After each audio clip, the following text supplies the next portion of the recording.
Mesmerizing wedding collection. Tejaswini by Chungat Jewelry. Beautiful. മനസ്സിലുള്ളത് മെട്രോയിലുണ്ട്. ഇപ്പോൾ 50,000 square ഫീറ്റിൽ metro wedding plaza Angamaly. Edassery jewellery Kalady. ഏറ്റവും കുറഞ്ഞ പണിക്കൂലിയിൽ ലൈറ്റ് വെയ്റ്റ് 916 സ്വർണ്ണാഭരണങ്ങൾ ലഭിക്കുന്ന കാലടിയിലെ ജനപ്രിയ ജ്വല്ലറി ഇടശ്ശേരി ജ്വല്ലറി കാലടി. അങ്കമാലിയുടെ സഹകരണവും സ്നേഹവും നേരിൽ കണ്ടും അനുഭവിച്ചറിഞ്ഞും ശ്രേഷ്ഠ കാതോലിക്ക ആബൂൻ മോർ ബസേലിയോസ് ജോസഫ് കാതോലിക്ക ബാവ അങ്കമാലി സെന്റ് മേരി സൂനോറോ കത്തീഡ്രലിൽ ശ്രേഷ്ഠ ബാവയ്ക്ക് സ്നേഹനിർഭരമായ വരവേൽപ്പാണ് നൽകിയത്. ക്രൈസ്തവ സഭകളുടെ ഈറ്റില്ലമെന്നറിയപ്പെടുന്ന അങ്കമാലി മറ്റൊരു ചരിത്ര സംഭവത്തിനുകൂടി സാക്ഷ്യം വഹിച്ചു. 1600-ൽ പരം വർഷം പഴക്കമുള്ള സുറിയാനി സഭയുടെ ചരിത്രത്തിലെ ഏറ്റവും വലിയ ഭദ്രാസനമായ അങ്കമാലിയിലേക്ക് ശ്രേഷ്ഠ ബാവ ആബൂൻ മോർ ബസേലിയോസ് ജോസഫ് കാതോലിക്ക ബാവ എഴുന്നള്ളിയെത്തി. കഴിഞ്ഞ മാർച്ച് 25-ന് ചുമതലയേറ്റ ശേഷം കൃത്യം ഒരു മാസം കഴിയുമ്പോൾ ഏപ്രിൽ 25-നായിരുന്നു ശ്രേഷ്ഠ ബാവയുടെ അങ്കമാലി സന്ദർശനം. മേഖലയുടെ പരിധിയിലുള്ള 40-ലേറെ പള്ളികളുടെ നേതൃത്വത്തിൽ ആയിരക്കണക്കിന് വിശ്വാസികൾ ശ്രേഷ്ഠ ബാവയെ വരവേൽക്കാൻ അങ്കമാലിയിലേക്ക് എത്തിച്ചേർന്നു.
ചർച്ച് ജംഗ്ഷനിൽ നിന്ന് നഗരസഭയ്ക്ക് വേണ്ടി ചെയർമാൻ അഡ്വക്കേറ്റ് ഷിയോ പോളും വ്യാപാരികൾക്ക് വേണ്ടി മർച്ചന്റ്സ് അസോസിയേഷൻ പ്രസിഡന്റ് ജോണി കുര്യാക്കോസും ശ്രേഷ്ഠ ബാവയെ ബൊക്കെ നൽകി സ്വീകരിച്ചു.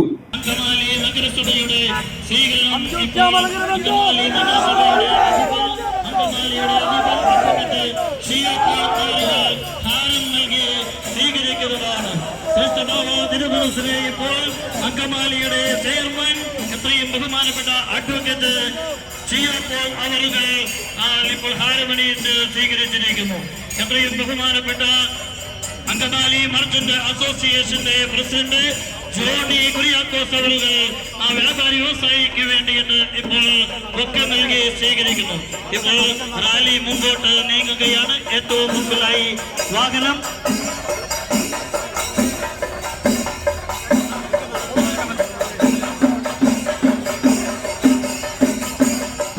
തുടർന്ന് ജനപ്രതിനിധികളുടെയും വിശ്വാസി സമൂഹത്തിന്റെയും വൈദികരുടെയും നേതൃത്വത്തിൽ ബാവയെ സ്വീകരണ കേന്ദ്രത്തിലേക്ക് ആനയിച്ചു.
സഭയുടെ മക്കൾ പിന്നാലെ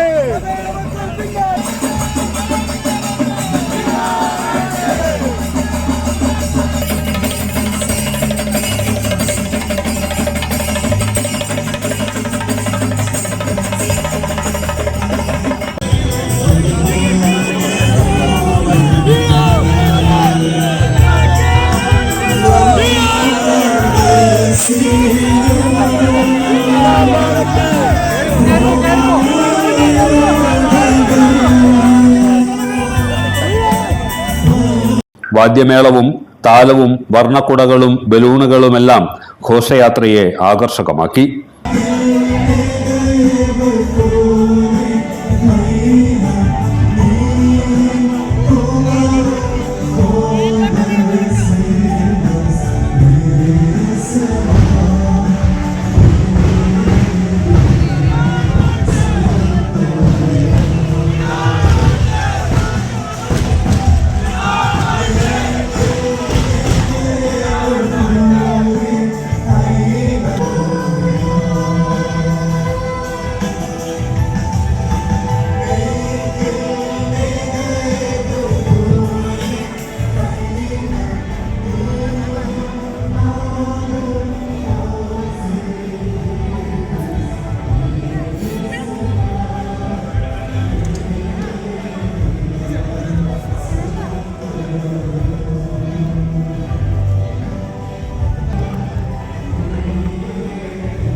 Hallelujah.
കത്തോലിക്ക സഭയുടെ പരമാധ്യക്ഷനായിരുന്ന കഴിഞ്ഞ 12 വർഷക്കാലം പേപ്പസിയെ മനുഷ്യനും കൊണ്ടും ദൈവികത്വം കൊണ്ടും കർത്താവ് നടന്ന വഴികളിലൂടെ നടന്ന വ്യത്യസ്തമായ ശൈലിയിലൂടെ ലോകത്തിന് മുഴുവനും മഹത്തായ മാതൃകയായി കർത്താവിൻ്റെ ഒരു രൂപവും ഭാവവും ഉള്ള ഒരു നല്ല മനുഷ്യനായി ആഗോള കത്തോലിക്ക സഭയുടെ പരമാധ്യക്ഷനായി സന്നിധിയിലേക്ക് യാത്ര പോയ പരിശുദ്ധ ഫ്രാൻസിസ് മാർപ്പാപ്പ തിരുമേനിയുടെ ധന്യമായ സ്മരണയിലാണ് ലോകം മുഴുവനും. കത്തോലിക്ക സഭ മാത്രമല്ല, ലോകത്തുള്ള ഇതര ക്രൈസ്തവ സഭകൾ മാത്രമല്ല, ലോകം മുഴുവനും ഏതൊരു സന്ദർഭത്തിലും കാതുകൊടുക്കാൻ ആഗ്രഹിക്കുന്ന ശബ്ദമായിരുന്നു പരിശുദ്ധ ഫ്രാൻസിസ് മാർപ്പാപ്പയുടെ.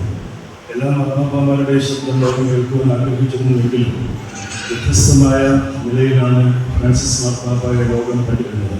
എല്ലാ മതങ്ങളും എല്ലാ സമുദായങ്ങളും മതമില്ലാത്തവരും ക്രൈസ്തവ സഭകൾക്കൊപ്പം കത്തോലിക്ക സഭയോട് ചേർന്ന് നിന്നുകൊണ്ട് ആ മഹത്തായ ദൈവപുരുഷന് എല്ലാ അർത്ഥത്തിലും ലോകത്തിന് വലിയ ദാനമായ ദൈവം എന്നൊരു ഗിഫ്റ്റായിട്ടാണ് നമ്മളെല്ലാവരും കണക്കാക്കുന്നത്.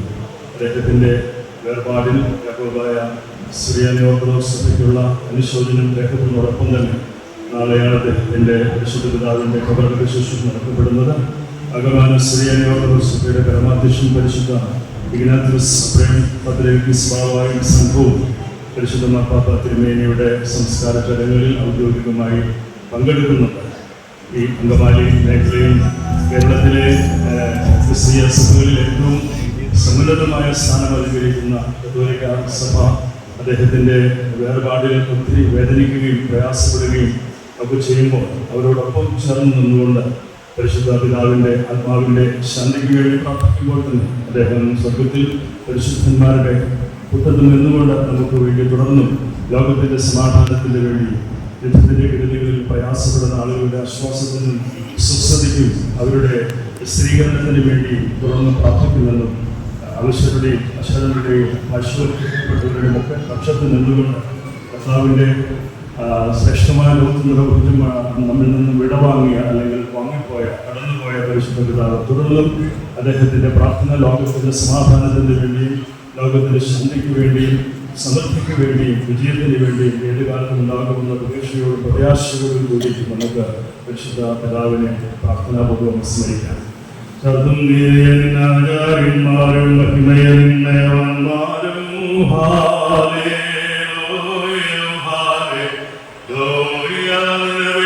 മുഖം തിരുത്തിക്കല്ലേ മൂലം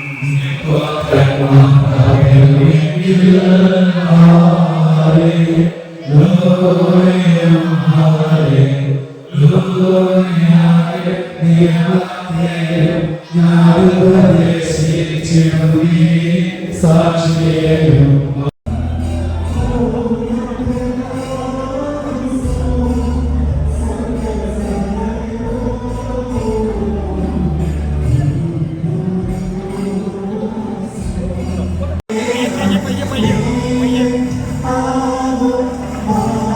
പള്ളിയിൽ പ്രത്യേക പ്രാർത്ഥനയ്ക്ക് ശേഷം ശ്രേഷ്ഠ ബാവ സ്വീകരണ വേദിയിലെത്തി. ബഹുമാനപ്പെട്ട ലൂക്കോസ് കുന്നത്തൂർ അച്ഛൻ ഇവിടെ സൂചിപ്പിച്ചതുപോലെ ഈ ദേശത്തിന് മർത്തോമ ക്രിസ്ത്യാനികളുമായിട്ടും സുറിയാനി പാരമ്പര്യമായിട്ടും അഭേദ്യമായ ബന്ധം ഉള്ള ഒരു സ്ഥലമാണ്. ഇവിടെ ഒന്നാം മർത്തോമ ഖബറടക്കപ്പെട്ടിരിക്കുന്നു എന്നുള്ളത് തന്നെ അതിൻ്റെ ഒരു നേർസാക്ഷ്യമാണ്.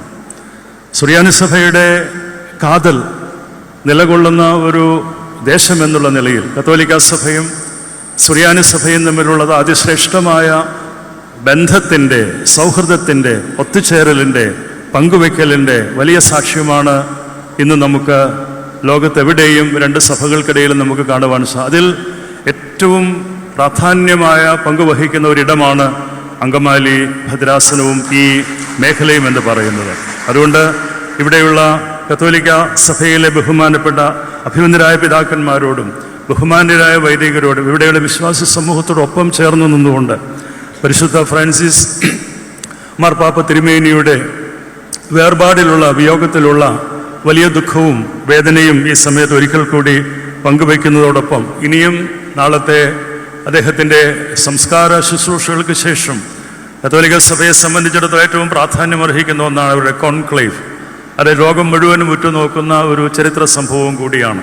അടുത്ത ഒരു മാർപ്പാപ്പ തിരുമേനിയെ ലോകത്തിന് മുഴുവൻ കാതോർക്കുവാൻ പറ്റുന്ന, ലോകത്തിൻ്റെ സമാധാനത്തിനും ലോകത്തിൻ്റെ അസ്വാരസ്യത്തിൻ്റെയും അസ്വസ്ഥതയുടെയും മധ്യേ ഒരു ശബ്ദമായി എന്നും നിലകൊണ്ടിട്ടുള്ള പരിശുദ്ധ മാർപ്പാപ്പ തിരുമേനിമാർ ആ നിലകളിൽ ഉയർന്ന ഒരു ശബ്ദം കേൾക്കുവാൻ, ജനങ്ങളിലേക്ക് ഇറങ്ങിച്ചെല്ലുന്ന ഇടയന്മാരുടെ ഇടയനായിട്ടുള്ള ഇടയൻ, എല്ലാവരിലേക്കും ഏറ്റവും ചെറിയവനായി ചെല്ലുന്ന മനസ്സുള്ള ഫ്രാൻസിസ് മാർപ്പാപ്പ ഈ സമയം വരെയും ലോക ജനതയ്ക്ക് മുമ്പിൽ അവതരിപ്പിച്ചിട്ടുള്ള അദ്ദേഹത്തിൻ്റെ ഒരു വ്യക്തിത്വം, വ്യക്തിപ്രാഭവം, അദ്ദേഹത്തിൻ്റെ വിനയം, അദ്ദേഹത്തിൻ്റെ മഹത്വം, ഇതെല്ലാം ലോകം മുഴുവനും കണ്ടിട്ടുള്ളത്. അതുകൊണ്ട് തന്നെ ആ പ്രാഭവത്തിന് മങ്ങലേൽപ്പിക്കാത്ത നിലകളിലുള്ള മനുഷ്യക്ക് മുഖം പേപ്പസിക്ക് കൊടുത്ത ഫ്രാൻസിസ് മാർപ്പാപ്പയെ പോലെ തന്നെയുള്ള ഒരു മാർപ്പാപ്പയാണ് യഥാർത്ഥത്തിൽ ലോകം ആഗ്രഹിക്കുന്നതെന്ന് ഇതുവരെയുമുള്ള ഫ്രാൻസിസ് മാർപ്പാപ്പയുടെ പ്രവർത്തന രീതികളിൽ നിന്നും സേവന തൽപരതയിൽ നിന്നും അദ്ദേഹം എത്രമാത്രം മനുഷ്യരിലേക്ക് ഇറങ്ങിച്ചെന്ന് പ്രവർത്തിക്കുന്നു എന്നുള്ളതിൻ്റെ ആ വലിയ സാക്ഷ്യം ലോകം അംഗീകരിച്ചിരിക്കുന്നു എന്നുള്ളതും വളരെ സത്യമായിട്ടുള്ള ഒരു കാര്യമാണ്. കഴിഞ്ഞ ദിവസത്തെ പത്രം വായിച്ചപ്പം എൻ്റെ കണ്ണിൽ ഉടക്കിയ ഒരു കാര്യം ഞാൻ പറയുകയാണ്. മനോരമ പത്രത്തിൽ ഒരു സൈഡിൽ മാർപ്പാപ്പ തിരുമേനിയുടെ ചേതസ്സറ്റ അദ്ദേഹത്തിൻ്റെ മൃതശരീരം ഒരു കോഫിനിൽ കിടത്തിയിരിക്കുന്നു. ഇപ്പറേ കാശ്മീർ താഴ്വരയിൽ നടന്ന ഭീകരമായ ആ കൊലപാതകത്തിൻ്റെ, കൂട്ടക്കൊലയുടെ, അവിടെ തീർത്ഥാടകരായിട്ട് വന്ന അല്ലെങ്കിൽ ഉല്ലസിക്കാൻ വന്ന ഇന്നസെൻ്റ് ആയിട്ടുള്ള ആളുകളെ കൊലപ്പെടുത്തിയതിൻ്റെ ദൃശ്യങ്ങളുമാണ് രണ്ടു വശത്തും ആ പത്രത്തിൽ കാണാനായിട്ടിടയായത്. യഥാർത്ഥത്തിൽ മാർപ്പാപ്പായുടെ ശബ്ദം നിലച്ചില്ലായിരുന്നുവെങ്കിൽ ലോകം മുഴുവനും കാതോർക്കുവാൻ പോകുന്നത് കാശ്മീർ താഴ്വരയിൽ നടന്ന ആ തീവ്രവാദത്തിൽ മാർപ്പാപ്പയുടെ ശബ്ദമായിരുന്നിരിക്കണം ഏറ്റവും ഉറക്കെ കേൾക്കുവാൻ ലോകത്ത് നമുക്കെല്ലാവർക്കും കേൾക്കുവാനുണ്ടായിരുന്നു. പക്ഷെ മാർപ്പാപ്പ അതിനോടകം കർത്താവിൻ്റെ സന്നിധിയിലേക്ക് യാത്ര പോയി. യുദ്ധത്തിനെതിരെയും തീവ്രവാദത്തിനെതിരെയും ഒക്കെ ഏറ്റവും കൂടുതൽ ശബ്ദമുയർത്തിയിട്ടുള്ള ഒരു മാർപ്പാപ്പയായിരുന്നു ഫ്രാൻസിസ് മാർപ്പാപ്പ. അദ്ദേഹത്തിൻ്റെ ഏറ്റവും ഒടുവിലത്തെ സന്ദേശം തന്നെ നമുക്ക് വളരെ ഹൃദ്യമായി തോന്നുന്ന ഒന്ന് തന്നെയാണ്. ഗാസയിലെ യുദ്ധം അവസാനിപ്പിക്കണമെന്നും അതുപോലെ തന്നെ ഹമാസിനോട് അവർ ജീവനോട് ഇപ്പോഴും പിടിച്ചു വെച്ചിരിക്കുന്ന ബന്ദികളെ മോചിപ്പിക്കണമെന്നും ഇസ്രായേലിനും അതുപോലെ തന്നെ സമാനമായ യുദ്ധത്തിൻ്റെ കെടുതികളിൽപ്പെട്ട് വലയുന്നവർക്ക് സമാധാനത്തിന് അന്തരീക്ഷം ഉണ്ടാകണമെന്നും ഒക്കെ പറഞ്ഞുകൊണ്ടുള്ള അദ്ദേഹത്തിൻ്റെ അവസാന വാക്കുകൾ എല്ലാ അർത്ഥത്തിലും ലോകം കാതോർത്തിട്ടുള്ള ഒന്ന് തന്നെയാണ്. പ്രിയമുള്ളവരെ, നമുക്ക് ആ മഹാനായ വ്യക്തിത്വത്തിൻ്റെ, പരിശുദ്ധനായ പിതാവിൻ്റെ വേർപാടിലുള്ള ദുഃഖം അഗാധമാണ്. അതുപോലെ തന്നെ തുടർന്നുമുള്ള കത്തോലിക്ക സഭയുടെ, ആഗോള കത്തോലിക്ക സഭയുടെ തുടർന്നുമുള്ള ഓരോ തീരുമാനങ്ങളും അവരുടെ ഓരോ കൂടിവരവുകളും അനുഗ്രഹപരമായി ലോകത്തിന് മുഴുവനും മാതൃകയായി എക്കാലവും നിലനിൽക്കട്ടെ എന്നുള്ള പ്രാർത്ഥനയോടുകൂടി ആ ഭാഗം ഞാൻ വിടുകയും ഇവിടെ കൂടി വന്നിരിക്കുന്ന എല്ലാ കത്തോലിക്ക സഹോദരങ്ങളോടും അതുപോലെ തന്നെ ബഹുമാന്യരായ വൈദികരോടും ഞങ്ങൾക്ക് എല്ലാവർക്കുമുള്ളതായ അനുശോചനവും പ്രാർത്ഥനയും വളരെ വിനയപൂർവ്വം അറിയിക്കുകയും ചെയ്യുന്നു. പ്രിയമുള്ളവരെ, ഏത് കാലത്തും സഭ പ്രതിസന്ധികളിലൂടെയാണ് മുന്നോട്ട് പോയിട്ടുള്ളത്. ഈ പിതാക്കന്മാർ നമുക്ക് കൈമാറി തന്ന പൈതൃകം എന്ന് പറയുന്നത് വളരെ പ്രധാനപ്പെട്ടതാണ്. നമ്മുടെ കുഞ്ഞുങ്ങൾ, നമ്മുടെ സ്ത്രീകളും പുരുഷന്മാരും, നമ്മുടെ എല്ലാ വിശ്വാസികളും ഉറക്കെ വിളിച്ചു പറയുന്ന ഒന്നാണ് അന്ത്യോക്യ മലങ്കര ബന്ധം എന്നുള്ളത്. അത് നമ്മുടെ രക്തത്തിൽ അലിഞ്ഞു ചേർന്നിട്ടുള്ള ഒരു വിശ്വാസമാണ്. ആ രക്തം നമ്മുടെ സിരകളിലൂടെ ഒഴുകുന്നിടത്തോളം കാലം ആ ബന്ധത്തിന് എന്തെങ്കിലും ഒരു കോട്ടം സംഭവിക്കുവാൻ നമ്മുടെ പിതാക്കന്മാർ അതിന് നിന്നു കൊടുത്തിട്ടില്ല. നമ്മുടെ പിതാക്കന്മാർ നമുക്ക് അങ്ങനെ അത് കൈമാറി തന്നു. അതുകൊണ്ട് തന്നെ തലമുറയായി ഈ വിശ്വാസത്തിൻ്റെ പൈതൃകം അതിശക്തമായി തന്നെ ലോകമുള്ള ഒരു കാലം നമ്മൾ മുറുകെ പിടിക്കുകയും ഉയർത്തിപ്പിടിക്കുകയും അത് അടുത്ത തലമുറയിലേക്ക് ലോകമുള്ള ഒരു കാലം കൈമാറുകയും ചെയ്യുമെന്ന് തന്നെയുള്ളതായ ഏറ്റവും ശ്രേഷ്ഠമായ അടിത്തറയിൽ നിന്നുകൊണ്ടുമാണ് ആ വിശ്വാസം നമ്മൾ ഏറ്റുചൊല്ലുന്നത്. അനുഗ്രഹിക്കപ്പെട്ട ദൈവമക്കളെ, സമാധാനം സഭ എപ്പോഴും ആഗ്രഹിക്കുന്ന ഒന്ന് തന്നെയാണ്. ഒരു നൂറ്റാണ്ട് പഴക്കമുള്ള വ്യവഹാരങ്ങൾ ഇന്നും സഭയ്ക്ക് വലിയൊരു വേദനയും വലിയ ഒരു വിങ്ങലുമാണ്. യഥാർത്ഥത്തിൽ നമ്മുടെ ദേവാലയങ്ങൾ നഷ്ടപ്പെടുന്ന സാഹചര്യങ്ങൾ നമുക്കുണ്ടായി. അന്നേരമെല്ലാം മറ്റ് സഭകൾ, പ്രത്യേകിച്ചും കത്തോലിക്ക സഭയും മാർത്തോമാ സഭയും ഒക്കെ അവരുടെ ദേവാലയങ്ങൾ നമുക്ക് വേണ്ടി തുറന്നു തന്നു എന്നുള്ളതിൽ വലിയ ഒരു ക്രിസ്തീയ സാക്ഷ്യം നമുക്കിവിടെ കാണാൻ സാധിച്ചിട്ടുണ്ട്. കത്തോലിക്ക സഭയിലെയും മാർത്തോമാ സഭയിലെയും പിതാക്കന്മാർ പറഞ്ഞു, നിങ്ങളുടെ സെമിത്തേരികളിൽ നിങ്ങൾ കടക്കാൻ സാധിക്കാതെ വരുമ്പോൾ ഞങ്ങൾ നിങ്ങളുടെ സെമിത്തേരികൾ തുറന്നു തരാമെന്ന് പറഞ്ഞ ക്രിസ്തീയ സാക്ഷ്യമുള്ള സഭകൾ നമുക്ക് ചുറ്റുപാടും ഉണ്ടായിരുന്നു എന്നുള്ളത് ഈ ദേശത്തെ സുറിയാനി സഭ ഏറെ അധിക്ഷേപിക്കപ്പെട്ടപ്പോൾ സഭയ്ക്ക് കരുത്തായി താങ്ങായി കൂടെ നിന്നിട്ടുള്ള മറ്റു സഭകളുമാണ്. അതുപോലെ തന്നെ എല്ലാ സമുദായങ്ങളും, കേരളത്തിലുള്ള എല്ലാ സമുദായങ്ങളും സുറിയാനി സഭയുടെ വലിയ പ്രതിസന്ധികളിൽ സഭയ്ക്കൊപ്പം ചേർന്ന് നിന്ന് ഞങ്ങളെ ഒത്തിരി ആശ്വസിപ്പിച്ചു എന്നുള്ളതിന് തെളിവാണ് ബഹുമാനപ്പെട്ട കേരള മുഖ്യമന്ത്രി ഒരു റഫറൻഡം നടത്തുവാൻ ഗവൺമെൻറ്റിൻ്റെ നിർദ്ദേശപ്രകാരം അതിൻ്റെ പ്രഖ്യാപനം നടത്തിയപ്പോൾ ഇവിടെയുള്ള ഹൈന്ദവ സഹോദരങ്ങളും അതുപോലെ ഇതര സമുദായങ്ങളും ഇതര മതമേലധ്യക്ഷന്മാരും മുസ്ലിം സമുദായത്തിലെ അംഗങ്ങളും ഇതര ക്രൈസ്തവ സഭകളും മതമില്ലാത്തവർ പോലും ആ ഒരു ക്യാമ്പയിനിൽ പങ്കെടുത്ത് വലിയൊരു 13 ലക്ഷത്തോളം ആളുകൾ ഈ സഭയിലെ തർക്കം ഒരു നിയമനിർമ്മാണത്തിലൂടെ ശാശ്വതമായ പരിഹാരമുണ്ടാക്കണമെന്ന് പറഞ്ഞ് കേരള ഗവൺമെൻറ്റിനോട് അഭ്യർത്ഥിക്കുന്ന ഒരു സാഹചര്യവും ഉണ്ടായി. ഇതെല്ലാം വിളിച്ചു പറയുന്നത് ഈ തർക്കവും ഈ വ്യവഹാരങ്ങളും കലഹവും ഇനിയും തുടരരുത്, ഇതിനെല്ലാം ഒരു പരിഹാരമുണ്ടാകണമെന്ന് തന്നെയാണ്. എപ്പോഴും കോടതിയെ ആർക്ക് വേണമെങ്കിലും സമീപിക്കാനുള്ളതായ സ്വാതന്ത്ര്യമുണ്ട്. അത് സഭാതലത്തിലാകാം, അതുമല്ലെങ്കിൽ വ്യക്തികൾക്ക് കോടതിയെ സമീപിക്കാം. അതിനൊക്കെ വലിയ സ്വാതന്ത്ര്യം ഈ നാട്ടിലുണ്ട് എന്നുള്ളതും ഒരു യാഥാർത്ഥ്യം തന്നെയാണ്. എന്നാൽ കോടതികൾ തന്നെ പറയുന്നുണ്ട്, ഇനിയും 100 വർഷം നിങ്ങൾ കേസ് പറഞ്ഞാലും ഇതിന് ഒരു ശാശ്വത പരിഹാരം ഉണ്ടാക്കുക അസാധ്യമാണ് എന്ന് കോടതി പോലും പറയുന്നുണ്ട്. ഇങ്ങനെയുള്ള സാഹചര്യങ്ങളൊക്കെ വിലയിരുത്തിക്കൊണ്ടും ഇന്നിൻ്റെ സാഹചര്യത്തിൻ്റെ പ്രാധാന്യം കണക്കിലെടുത്തുകൊണ്ടും ക്രൈസ്തവ സഭകൾക്കിടയിലും ക്രൈസ്തവ സഭകൾക്കകത്തും തർക്കങ്ങൾ ജനമധ്യത്തിലേക്ക് പോകുന്ന, അല്ലെങ്കിൽ ദേവാലയങ്ങൾ കലഹത്തിൻ്റെ അന്തരീക്ഷമുണ്ടാകുന്ന സാഹചര്യങ്ങൾ, സമൂഹമധ്യത്തിലേക്ക് ചർച്ചാ വിഷയമാകുന്ന സാഹചര്യങ്ങൾ എല്ലാ അർത്ഥത്തിലും ഒഴിവാക്കേണ്ടതുമാണ് എന്നുള്ളത് ഒരു ക്രിസ്തീയ സഭയെ സംബന്ധിച്ചിടത്തോളം, ഒരു പുരാതന സഭയെ സംബന്ധിച്ചിടത്തോളം ഏറ്റവും പ്രാധാന്യമർഹിക്കുന്ന ഒന്ന് തന്നെയാണ്. സമാധാനം സഭയിൽ ഉണ്ടാകണം, ശാശ്വതമായ സമാധാന സഭയിൽ ഉണ്ടാകണമെന്നുള്ള കാര്യത്തിൽ നിന്നും ആ ഒരു ചിന്തയിൽ നിന്നും അണുവിട പോലും പുറകോട്ട് പോകുവാൻ ഞാൻ തയ്യാറല്ല. കാരണം പരിശുദ്ധ പത്രീർക്കീസ് ബാവ ഏത് കാലത്തും അങ്ങനെ ഒരു സമാധാനത്തിന് വേണ്ടി ആഹ്വാനം ചെയ്തിട്ടുണ്ട്. അതിന് ചർച്ചകൾ തുടരേണ്ടതായ ആവശ്യമുണ്ട്. ഗവൺമെൻറ്റുകൾ അതിനുള്ളതായ മധ്യസ്ഥ ശ്രമങ്ങൾ നടത്തേണ്ടതായ കാര്യങ്ങളുണ്ട്. അങ്ങനെ വ്യവഹാര വിമുക്തമായ സഭകളായി 2 സഭകളും സഹോദരങ്ങളെ പോലെ സഹവസിക്കുന്ന ഒരു സാഹചര്യം ഉണ്ടാകണമെന്നുള്ളത് ഏത് കാലത്തെയും ഈ സഭയിലെ വിശ്വാസി സമൂഹത്തിൻ്റെ പ്രാർത്ഥനയാണ്. ഇന്ന് നമ്മുടെ സഭയിൽ ഒരു സമാധാനത്തിൻ്റെ അന്തരീക്ഷമുണ്ട്. അതിനുള്ള ചില കാരണങ്ങളുമുണ്ട്. ബഹുമാനപ്പെട്ട കോടതിയുടെ ചില നിരീക്ഷണങ്ങൾ അതിന് ഉപോത്ഫലകമായി എന്നുള്ളത് നിങ്ങൾക്ക് എല്ലാവർക്കും അറിവുള്ളതാണ്. വീണ്ടും കേസുകൾ പുതിയ കേസുകൾ വന്നിട്ടുണ്ട്. ജില്ലാ കോടതികൾ, മുനിസിപ്പൽ കോടതിയിൽ പുതിയ കേസുകൾ വന്നിട്ടുണ്ട്. ഞാനൊക്കെ ദേവാലയങ്ങൾ കയറരുത് എന്ന് പറഞ്ഞുകൊണ്ട് കേസുകൾ കൊടുത്തിട്ടുണ്ട്.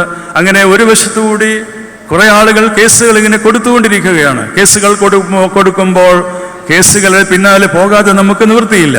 കാരണം അങ്ങനെയാണ് കോടതിയുടെ നിയമം. നമുക്കത് പിന്മാറാനായിട്ട് സാധിക്കുകയില്ല. നമ്മൾ ആവർത്തിച്ച് പറയുന്നുണ്ട് നമ്മുടെ സഹോദരങ്ങളോട്, നമുക്ക് ചർച്ചകളിലൂടെ, നമുക്ക് മധ്യസ്ഥതകളിലൂടെ ശാശ്വതമായ പരിഹാരങ്ങൾ നമുക്ക് കണ്ടെത്താം. ഇനിയും വ്യവഹാരത്തിന്റെ വഴികളിലൂടെ പോയി ഒരിക്കലും തീരാത്ത കേസ്, വിശ്വാസപരമായ കാര്യങ്ങളിൽ കോടതികൾക്ക് വ്യക്തമായ തീരുമാനമെടുക്കുക എന്നത് അസാധ്യമാണ് എന്ന് കോടതി തന്നെ പറഞ്ഞിട്ടുള്ള സാഹചര്യത്തിൽ ക്രിസ്തീയ മനോഭാവത്തോടുകൂടി മനുഷ്യത്വപരമായ സമീപനത്തോടുകൂടി ഏത് കാര്യങ്ങൾക്ക് പരിഹാരമുണ്ടാക്കാൻ സാധിക്കുമെന്നുള്ളത് നമ്മൾ വിശ്വസിക്കുന്ന ഒരു വസ്തുതയാണ്. ആയതിലേക്ക് നമ്മുടെ സഹോദരങ്ങൾ ചിന്തിക്കുമെന്നുള്ളതായ പ്രതീക്ഷയും പ്രത്യാശയുമാണ് നമുക്കുള്ളത്. സമാധാനമുണ്ടാകണമെന്നും വ്യവഹാര വിമുക്തമായ സഭയുണ്ടാകണമെന്നും ആഗ്രഹിക്കുന്നത് ഒരിക്കലും എൻ്റെ ഒരു ബലഹീനതയൊന്നുമല്ല.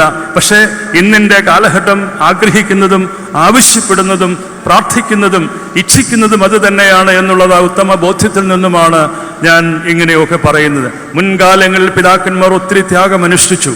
ആലുവയിലെ വലിയ തിരുമേനി കണ്ണ് കാണാതെ വാർദ്ധക്യത്തിൽ ഈ സഭയുടെ വ്യവഹാരം നടത്തിക്കൊണ്ടു പോകുവാൻ പൈസയില്ലാതെ കഷ്ടപ്പെട്ട ഒരു കാലമുണ്ടായിരുന്നു. അവരെല്ലാം ഈ വിശ്വാസം സംരക്ഷിച്ചു, അത് നമുക്ക് കൈമാറി തന്നു. ഇടയ്ക്ക് വെച്ച് ചില കാര്യങ്ങൾ നടന്നതിൻ്റെ പശ്ചാത്തലത്തിലാണ് നമുക്ക് പിന്നീട് ദൈവാലയങ്ങൾ നഷ്ടപ്പെടുന്ന സാഹചര്യം ഉണ്ടായത്. സെമിത്തേരികളിൽ പോലും സംസ്കാരം നടത്തുന്നതിന് തടസ്സം നിന്ന ഒരു സാഹചര്യം ഉണ്ടായപ്പോൾ വിശ്വാസി സമൂഹം ശക്തമായി സഭയോട് കൂടി ചേർന്ന് നിന്നു എന്നുള്ളതാണ് ഏറ്റവും പരമപ്രധാനമായിട്ടുള്ളത്. അതുകൊണ്ട് തന്നെ ഞാൻ ഈ ജനത്തെ സാക്ഷി നിർത്തി പറയുന്നു, ഈ സഭയുടെ അഭിമാനം എന്ന് പറയുന്നത്, ഈ സഭയുടെ സമ്പത്ത് എന്ന് പറയുന്നത്, ഈ സഭയുടെ വിശ്വാസം എന്ന് പറയുന്നത്, ഇതെല്ലാം ഇവിടെയുള്ള ദൈവമക്കളുടെ സഭയോടുള്ളതായ സ്നേഹത്തിൻ്റെ, അവരുടെ സമർപ്പണത്തിൻ്റെ, അവരുടെ വിശ്വസ്തതയുടെ, അവരുടെ സ്നേഹത്തിൻ്റെ ഒരു പ്രതീകമായിട്ടാണ് ഞാൻ കാണുന്നത്. അത്രമാത്രം സഭയെ സ്നേഹിക്കുന്ന, പിതാക്കന്മാരെ സ്നേഹിക്കുന്ന, തങ്ങൾക്ക് വേണ്ടി ത്യാഗം സഹിച്ച പുണ്യപ്പെട്ട പിതാക്കന്മാർ സീമയിൽ നിന്നും എഴുന്നള്ളി വന്ന് ഇവിടത്തെ മണ്ണോട് മണ്ണായി ചേർന്ന ജനത്തിന്റെ ഹൃദയങ്ങളിൽ ജീവിക്കുന്ന പരിശുദ്ധ പിതാക്കന്മാർ, അവരുടെയെല്ലാം മധ്യസ്ഥ പ്രാർത്ഥന വടക്കംപറവൂർ പള്ളിയിൽ അബ്ദുൽ ജലീൽ ബാവായും കൊതമംഗലം പള്ളിയിലെ എൽദോമാർ ബാസേലിയോസ് ബാവ തുടങ്ങി മഞ്ഞിരക്കര കബറടങ്ങിയിരിക്കുന്ന പരിശുദ്ധനായ ഇഗ്നാത്യൂസ് ഏലിയാസ് ബാവായും ഇവരൊക്കെ തന്നെയാണ് ഈ സഭയിൽ അടിത്തറയിട്ടുകൊണ്ട് ഈ വിശ്വാസത്തെ ഇവിടെ സിമന്റിട്ട് ഉറപ്പിച്ചിരിക്കുന്നത്. അതുകൊണ്ട് തന്നെ ആ വിശ്വാസത്തിന്റെ അടിത്തറയിൽ നിന്നുകൊണ്ട് നമുക്ക് അവരുടെ മധ്യസ്ഥത ഭയപ്പെട്ടുകൊണ്ട് നമുക്ക് മുൻപോട്ട് പോകാം.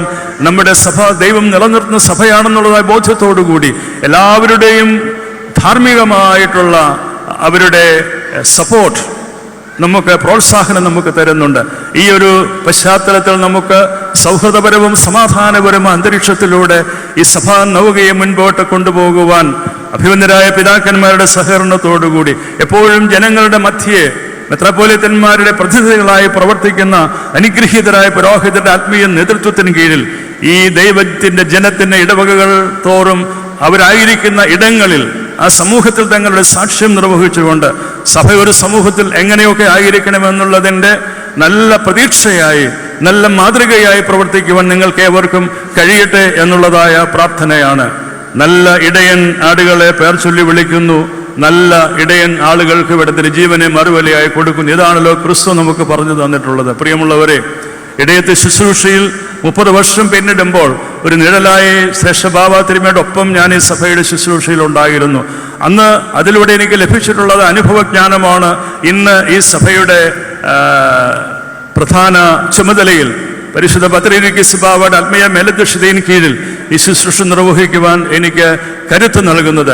എൻ്റെ ബലഹീനതയിൽ ബലം നൽകി എന്നെ സഹായിക്കുവാൻ ദൈവത്തോട് പ്രാർത്ഥിക്കണമെന്ന് പ്രിയപ്പെട്ട വിശ്വാസി സമൂഹത്തോട് ഞാൻ അഭ്യർത്ഥിക്കുകയാണ്. നിങ്ങളുടെ കണ്ണുനീരും പ്രാർത്ഥനയും ഒന്നുകൊണ്ട് മാത്രമാണ് ഇന്ന് ഈ സഭയ്ക്ക് ഇങ്ങനെയെങ്കിലുമൊക്കെ സമൂഹ മധ്യത്തിൽ നല്ല സാക്ഷ്യം വഹിക്കുവാനായിട്ട് സാധിക്കുന്നതും നിങ്ങളുടെ പ്രാർത്ഥനയുടെ ഫലം കൊണ്ട് മാത്രമാണ് ബലഹീനനായി എനിക്കും ഇങ്ങനെ ഒരു സ്ഥാനം ലഭിച്ചത് എന്നുള്ളതിലും എനിക്ക് യാതൊരു തർക്കമോ സംശയമോ ആ വിഷയത്തിലില്ല. ഈ സ്ഥാനം അലങ്കരിക്കുവാൻ എത്രമാത്രം ഞാൻ യോഗ്യനാണ് എന്നുള്ളതിൽ എനിക്കിപ്പോഴും വ്യക്തമായ ധാരണയൊന്നുമില്ല. കാരണം 13 വയസ്സിൽ ഈ ശുശ്രൂഷയിലേക്ക് വിളിക്കപ്പെട്ടതാണ്. പിന്നെ ഒരിക്കലും പുറകോട്ട് നോക്കേണ്ട ആവശ്യം വന്നിട്ടില്ല. അവിടെയെല്ലാം ദൈവം കൂടെ ഇരുന്ന് വഴി നടത്തിയെന്ന് മാത്രമേ ഉള്ളൂ. ആ ഒരു ദൈവകൃപയിൽ മാത്രം ആശ്രയിച്ചുകൊണ്ട് ദൈവകൃപയുടെ പരിപാലനയിൽ എത്രമാത്രം വിനയത്തോടുകൂടി നിങ്ങളുടെ മധ്യയ്ക്ക് ഇറങ്ങി വന്ന് നിങ്ങളെ ശുശ്രൂഷിക്കുവാൻ എനിക്ക് ലഭിക്കുന്ന ഓരോ അവസരങ്ങളും പാഴാക്കാതെ അധികാരത്തോടെ ഭരിക്കുന്നതിലല്ല, സ്നേഹത്തോടെ ശുശ്രൂഷിക്കുന്നതിൽ ആനന്ദം കണ്ടെത്തുന്ന ഒരു വ്യക്തിയാണ് ഒരു മനുഷ്യൻ എന്നുള്ള നിലയിൽ കൂടി ഞാൻ എന്നുള്ള ഈ സമയത്ത് ഓർമ്മപ്പെടുത്തട്ടെ. അലങ്കാരങ്ങളും അധികാരങ്ങളും കൂടുതലായിട്ടുള്ള സ്ഥാനമാനങ്ങളും ഒക്കെ സഭയെ സംബന്ധിച്ചിടത്തോളം വലുത് തന്നെയാണ് എങ്കിൽ കൂടിയും അത് എത്രമാത്രം വലുതാണെങ്കിലും അവിടെയെല്ലാം കൂടുതൽ വിനയപ്പെട്ടുകൊണ്ട് ജനഹൃദയങ്ങളിൽ കൂടുതൽ ഇടം തേടുന്നതിന് വേണ്ടിയുള്ള ശുശ്രൂഷ വഴികളായിരിക്കും ബലഹീനനായ ഞാൻ എൻ്റെ ശുശ്രൂഷ കാലത്തെ തിരഞ്ഞെടുക്കുന്നത് എന്ന് വളരെ വിനയത്തോടുകൂടി ഓർപ്പിക്കട്ടെ. അതിലേക്ക് എന്നെ ബലപ്പെടുത്തുന്നതും എന്നെ ശക്തിപ്പെടുത്തുന്നതും എൻ്റെ ദൈവമാണ്. അതിലേക്ക് എന്നെ ചേർത്ത് നിർത്തുന്നത് എൻ്റെ സഭയിലെ പ്രിയപ്പെട്ടവരായ ദൈവമക്കളാണ് എന്നുള്ളതായ പൂർണ്ണമായ വിശ്വാസത്തോടുകൂടി ഇനിയും വരുന്ന നാളുകളിൽ വലിയ പ്രതിസന്ധികൾ നമ്മെ കാത്തിരിപ്പുണ്ടെങ്കിൽ കൂടിയും ഈ സഭാനൗക സമാധാനത്തോടെ തന്നെ ഇനിയും ഒരു നഷ്ടവും കഷ്ടങ്ങളും ഒന്നും വരാതെ സംരക്ഷിക്കുവാനും നഷ്ടപ്പെട്ടത് യോഗ്യമായ നിലയിൽ നമുക്ക് ലഭിക്കേണ്ടതിനായിട്ടുമൊക്കെ നമുക്ക് ഒരുമിച്ച് ചേർന്ന് നിന്ന് പ്രാർത്ഥിക്കേണ്ടതും പ്രവർത്തിക്കേണ്ടതുമായ സാഹചര്യമാണ്. ഗവൺമെന്റ് പല കാര്യങ്ങളിലും അന്തിമമായ തീരുമാനങ്ങൾ എടുത്തിട്ടുണ്ട് എന്ന് മനസ്സിലാക്കുന്നുണ്ട്. ഇവിടെയുള്ള പ്രതിപക്ഷ പാർട്ടികളെല്ലാം പൂർണ്ണമായ പിന്തുണ ആ നിലകളിൽ ബഹുമാനപ്പെട്ട മുഖ്യമന്ത്രി അത് വാങ്ങിച്ചിട്ടുമുണ്ട് എന്ന് ഞാൻ മനസ്സിലാക്കുന്നു. കോടതികളിലൂടെ നമുക്ക് നീതിയുക്തമായ തീരുമാനം വരുന്നുവെങ്കിൽ നല്ലത് തന്നെ. വ്യവഹാരത്തിന്റെ വഴികളിലൂടെ പോകേണ്ടതായ സാഹചര്യം ഉണ്ടാവുകയാണെങ്കിൽ വ്യവഹാരത്തിന്റെ വഴികളിലൂടെ പോകുന്നതിന് ഏതറ്റം വരെയും പോകുന്നതിന് സഭ ഒരിക്കലും പുറകോട്ട് നിൽക്കുകയില്ല. അതിന് വരുന്നതായ എന്ത് ത്യാഗവും സഹിക്കുവാനും എന്ത് കൊടുക്കുവാനും എന്ത് വിലയും കൊടുക്കുവാനും സഭ സന്നദ്ധമായിരിക്കും എന്നുകൂടി ഈ സമയത്ത് ഓർമ്മപ്പെടുത്തട്ടെ. പ്രിയമുള്ളവരെ, നമുക്ക് ചില പരിമിതികളുണ്ട് എന്ന് നിങ്ങൾക്കറിയാം. അതിലാരെയും ഇനി കുറ്റപ്പെടുത്തിയിട്ട് കാര്യമില്ല. 1958 യോജിപ്പ് കൊണ്ടുവന്ന ഒരു സംവിധാനമാണ് നമ്മുടെ ഇടവകകൾക്ക് ഇന്ന് നിയമപരമായി ചില പ്രതിസന്ധികൾ നേരിട്ടുകൊണ്ടിരിക്കുന്നത്. അത് നമ്മുടെ പിതാക്കന്മാർ ഇങ്ങനെയൊന്നും ആലോചിച്ചിട്ടല്ല അന്ന് അങ്ങനെയൊക്കെ ചെയ്തത്. അന്ന് സഭ യോജിക്കുമ്പോൾ അന്ന് ഒരു പാത്രീർക്കീസും ഒരു കാതോലിക്കായും ഒരു സംവിധാനവുമുണ്ട്. ആ സംവിധാനത്തിനകത്ത് ഇടവകളെല്ലാം ആയി കഴിഞ്ഞപ്പോൾ പിന്നെ കാതോലിക്കായും പാത്രീർക്കീസ് സമന്മാരാണ് എന്ന് പറയുകയും അതുപോലെ തന്നെ പുതിയ സിംഹാസനവാദം കൊണ്ടുവരികയും സ്വതന്ത്ര സഭ കൊണ്ടുവരികയും ഒക്കെ വന്നപ്പോൾ വീണ്ടും അവിടെ പഴയ നിലകളിലേക്ക് കാര്യങ്ങൾ പോകുന്ന സാഹചര്യമുണ്ടായി. അന്നേരത്തേക്ക് നമ്മുടെ ഇടവകകളെല്ലാം ഈ പറയുന്നത് പോലെ അവർ കോടതിയിലൂടെ അവർ നേടിയെടുത്തതായ വിധിയിൽ ഈ ഇടവകളെല്ലാം അവരുടെ മലങ്കര സഭയുടെ ട്രസ്റ്റിന്റെ ഭാഗമായി എന്നൊക്കെയാണ് കോടതിയുടെ കണ്ടെത്തൽ എന്ന് പറയുന്നത്. അങ്ങനെ ഒരു നിയമത്തിന്റെ കുരുക്ക് നമുക്കുണ്ടായിട്ടുണ്ട്. എന്നാൽ ആ സഭയുടെ സംവിധാനത്തിൽ നമ്മൾ ചേരുമ്പോൾ അവിടെ ഒരു കോൺസ്റ്റിറ്റ്യൂഷൻ ഉണ്ട്, അവിടെ ഒരു പാത്രീർക്കീസ് ഉണ്ട്. ആ പാത്രീർക്കീസ് കാതോലിക്കയുടെ മേൽസ്ഥാനിയാണ്. പൗരോഹിത്യത്തിന്റെ ഉറവിടം പരിശുദ്ധ അന്ത്യോക്യ സിംഹാസനമാണ് എന്നുള്ളതെല്ലാം അവിടെ വ്യക്തമായി ആലേഖനം ചെയ്യപ്പെട്ട എഴുതി വെച്ചിട്ടുമുണ്ട്. അങ്ങനെയുള്ളൊരു സഭയിൽ നിന്നും പാത്രീർക്കീസ് കാതോലിക്ക സമന്മാരാണെന്ന് പറയുന്നതും പുതിയ ഒരു സിംഹാസനവാദം കൊണ്ടുവരുന്നതും സ്വതന്ത്ര സഭയാണെന്ന് പറയുന്നതിനൊന്നും കോടതിയിലൂടെയോ സഭാചരിത്രത്തിലൂടെയോ ഒരു നിയമസാധ്യത ഇല്ലാത്തവരുമാരുമൊക്കെ തന്നെയാണ്. എങ്കിലും ചില നിയമത്തിന്റെ പഴുതുകൾ നമുക്ക് ദോഷമായി നിലനിൽക്കുന്നത് കൊണ്ടാണ് നമ്മുടെ ദൈവാലയങ്ങളുടെ കാര്യത്തിൽ ഒരു വ്യത്യസ്തമായ സമീപനം കോടതി ഒരു സന്ദർഭത്തിൽ എടുത്തിട്ടുള്ളത്. എന്നാൽ ആരാധനാലയങ്ങൾ അത് ഒരു വിശ്വാസിയുടെ ഉടമസ്ഥതയിലും കൈവശത്തിലിരിക്കുന്ന ആരാധനാലയങ്ങൾ അത് എന്ത് കോടതി വിധിയാണെന്ന് പറഞ്ഞാലും അവരെ പുറത്താക്കിക്കൊണ്ട് ബലമായി പിടിച്ച് പുറത്താക്കിക്കൊണ്ട് മറ്റൊരു ന്യൂനപക്ഷം പറഞ്ഞ് ഏതാനും കുടുംബങ്ങൾക്ക് അത് പിടിച്ചു കൊടുക്കുന്ന കോടതി നിയമത്തിനോട് അല്ലെങ്കിൽ കോടതി ഉത്തരവിനോട് അതിലേക്ക് കൊടുക്കുന്നതായ പോലീസ് പ്രൊട്ടക്ഷനോട് വളരെ ശക്തമായ നിലയിലാണ് കോടതി ചില കണ്ടെത്തലുകൾ നടത്തിയിരിക്കുന്നത് എന്നുള്ളതും നമുക്ക് ശുഭപ്രതീക്ഷ നൽകുന്നതും ആശാവഹവുമായിട്ടുള്ള കണ്ടെത്തലാണ് എന്നുള്ളതും ഈ സമയത്ത് ഓർമ്മപ്പെടുത്തിക്കൊള്ളട്ടെ. ഇനിയും തുടർന്നുമുള്ള വ്യവഹാരങ്ങൾ മുന്നോട്ട് പോകുന്ന സാഹചര്യമാണെന്നുണ്ടെങ്കിൽ അതിലും നമുക്ക് അനുകൂലമായ കോടതി നിർദ്ദേശങ്ങളും വിധികളും ഉണ്ടാകുവാൻ നമ്മൾ ഇനിയും പരിശ്രമിക്കേണ്ടിയിരിക്കുന്നു, പ്രാർത്ഥിക്കേണ്ടിയിരിക്കുന്നു. പ്രിയമുള്ളവരെ, മന്ത്രി കടന്നപ്പള്ളി രാമചന്ദ്രൻ സ്വീകരണ സമ്മേളനം ഉദ്ഘാടനം ചെയ്തു. സമർപ്പണത്തിൻ്റെയും വിശ്വാസത്തിൻ്റെയും ആരാധനക്രമങ്ങളുടെയും ഒക്കെ തന്നെ ആത്മബോധം പ്രതിധ്വനിപ്പിക്കുന്ന ഒരു ഹൃദയരേഖ കൂടിയാണ്. അതുകൊണ്ടാണ് എല്ലാവരും ഒരുപോലെ ഇവിടെ എത്തിച്ചേരുന്നതും സംഗമിക്കുന്നതുമെല്ലാം തന്നെ. പരിശുദ്ധ സിംഹാസനവും ഭാരതത്തിലെ സഭയും എല്ലാം തന്നെ ദീർഘകാലമായി സൂക്ഷിക്കുന്ന പൗരാണിക ബന്ധം ഒരിക്കൽ കൂടി വിളംബരം ചെയ്യുന്നതാണ് ഈ സ്വീകരണ പരിപാടികൾ ഉൾപ്പെടെയുള്ള ഒരു ചടങ്ങുകൾ. മലങ്കരയിൽ സത്യവിശ്വാസം നിലനിർത്തുവാൻ യോഗ്യസിംഹാസന് പൂർവ്വകാലം തൊട്ട് കത്തോലിക്കന്മാരെ പിതാക്കന്മാരെയും വാഴിച്ചും അവരാധാരിച്ചും ചെയ്തിട്ടുള്ള ഓരോ കർമ്മങ്ങളും ആ കർമ്മങ്ങളെല്ലാം ഒരു വിശ്വാസത്തിൻ്റെ ഭാഗമായി പരമ്പരാഗതമായി പാരമ്പര്യത്തിൻ്റെ അനുഷ്ഠാനബോധത്തിൻ്റെ വിചാരത്തിൻ്റെ വികാരത്തിൻ്റെ എല്ലാറ്റിൻ്റെയും സംഗമീയത പ്രതിധ്വനിക്കുന്ന ചടങ്ങുകളായി മാറുന്നതും അതുകൊണ്ട് തന്നെയാണ്. ശ്രേഷ്ഠ കത്തോലിക്ക ബാബ അദ്ദേഹത്തിൻ്റെ പൗരോഹിത്യ ജീവിതത്തിന് ഇതിനേക്കാൾ വലിയ ഒരു സമാധാനം ലഭിക്കാനില്ല.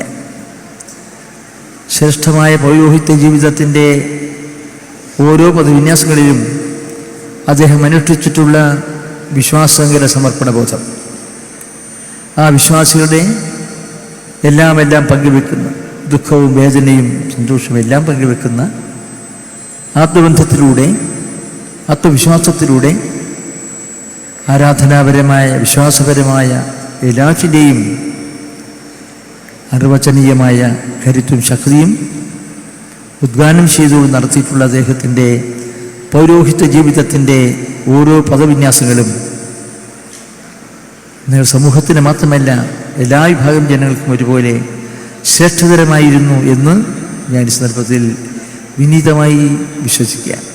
വലിയ മെത്രാപ്പോലീത്ത ഡോക്ടർ എബ്രഹാം മോർ സേവേറിയോസ് അധ്യക്ഷനായിരുന്നു. മേഖലാ സെക്രട്ടറി വർഗീസ് അരീക്കൽ കൊറപ്പിസ്കോപ്പ, ബെന്നി ബഹന്നാൻ MP, MLA-മാരായ അൻവർ സാദത്ത്, റോജി M. ജോൺ, നഗരസഭാ ചെയർമാൻ അഡ്വക്കേറ്റ് ഷിയോ പോൾ, മുൻ മന്ത്രി അഡ്വക്കേറ്റ് ജോസ് തെറ്റയിൽ, മുൻ MLA PJ Joy, GCDA director board അംഗം അഡ്വക്കേറ്റ് KK ഷിബു, നഗരസഭാ പ്രതിപക്ഷ നേതാവ് TY ഏലിയാസ്, അങ്കമാലി മേഖലാ മെത്രാപ്പോലീത്ത doctor Mathews Mor Anthimos, doctor Elias Mor Athanasios, Angamaly basilica rector father Lukose Kunnathur, little flower ആശുപത്രി ഡയറക്ടർ ഫാദർ തോമസ് വൈക്കത്തുപറമ്പിൽ, നഗരസഭാ കൗൺസിലർ ലില്ലി ജോയി, പള്ളി വികാരി ഫാദർ ഗീവർഗീസ് മണ്ണാറമ്പിൽ, സഹവികാരി father Eldho Cherian, managing committee അംഗം KD Roy, KY Varghese, EP George തുടങ്ങിയവർ പ്രസംഗിച്ചു. എല്ലാത്തരം അഴുക്കിനെയും തുടച്ചുമാറ്റി സുഗന്ധം പരത്താൻ ഇനി എന്നെന്നും ഓർമ്മ പെർഫ്യൂംഡ് ക്ലീനിംഗ് ലിക്വിഡ്. വീടെന്നും സ്വർഗമാക്കാൻ ഓർമ്മ പ്രോഡക്ട്സ്. ഇതെവിടുന്നാ? നമ്മുടെ MV ചാക്കോ ജ്വല്ലറിന്ന് 70 വർഷത്തെ പാരമ്പര്യല്ലേ? MV Chacko Jewellers, Angamaly. ഇനി കണ്ണു തുറക്കാം കാഴ്ചയുടെ പുതിയ ലോകത്തേക്ക്. Idimannickal Edge Opticals, opposite Little Flower Hospital, Angamaly.